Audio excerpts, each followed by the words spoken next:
ہمارے رب العالمین سورہ 11 میں، ہاں جی 11 میں فرماتے ہیں وَإِذَا قِيلَ لَهُمْ لَا تُفْسِدُوا فِي الْأَرْضِ قَالُوا إِنَّمَا نَحْنُ مُصْلِحُونَ۔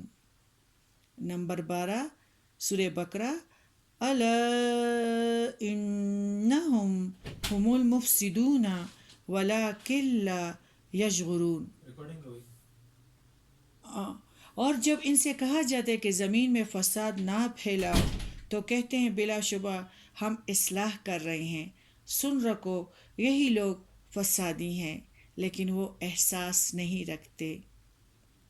لا تفسدو، مت فساد پھیلاؤ، یہ لفظ فساد سے بنا ہے، اس کا معنی ہے مزاج کا بگڑ جانا۔ یہاں فساد سے مراد نظام میں خلل ڈالنے والے گناہ ہیں،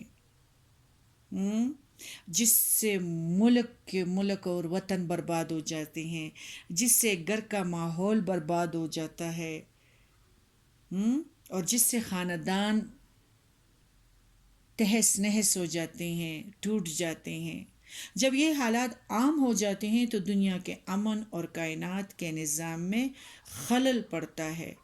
اسلام کے روح سے فساد بہت ہی بڑا جرم ہے۔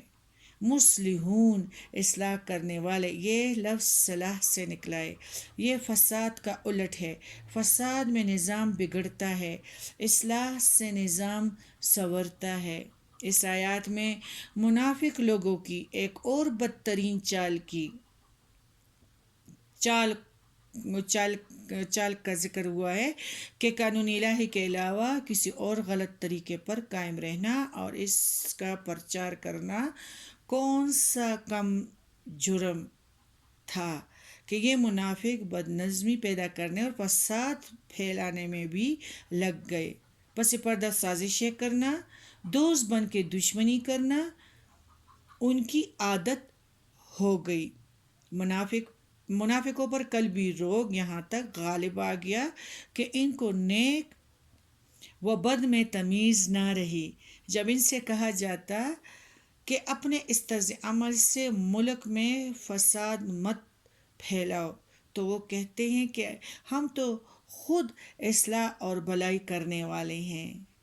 حقیقتاً مفسد وہی ہیں، بھلا اس سے بڑھ کر اور کیا فساد ہو سکتا ہے کہ ان کی منافقانہ روش سے کافر تو یہ سمجھنے لگے ہیں کہ اسلام میں کوئی خوبی نہیں ہے کہ یہ منافق اسلام میں داخل ہو کر بھی اسی گناہوں میں مبتلا ہیں اور وہ اسلام سے بدظن ہو گئے۔ دوسری طرف مسلمانوں کو دھوکہ دے کر ورغلاتے ہیں، اسلام کا دعویٰ کرتے ہوئے خدا کا خوف دل میں نہیں رکھتے۔ ان کی اس روش سے دوسروں کے دلوں سے بھی خوف خدا مٹ جانے کا وہ اندیشہ ہوتا ہے اور بہت سارے لوگ بھی ان کی طرح ڈاڑے ہو کے گناہ پھر کرتے ہیں۔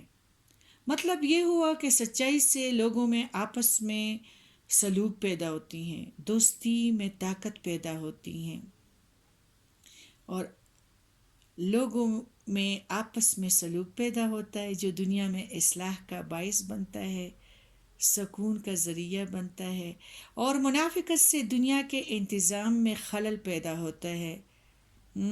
اور جب انسان اس درجہ کو پہنچ جاتا ہے وہ اپنی کمزوری کو نہیں سمجھتا تو تباہ ہو جاتا ہے اور سارے دوسروں کو بھی بے چین کر دیتا ہے اور اس کا شعور اور اندرونی احساس بالکل ختم ہو جاتا ہے۔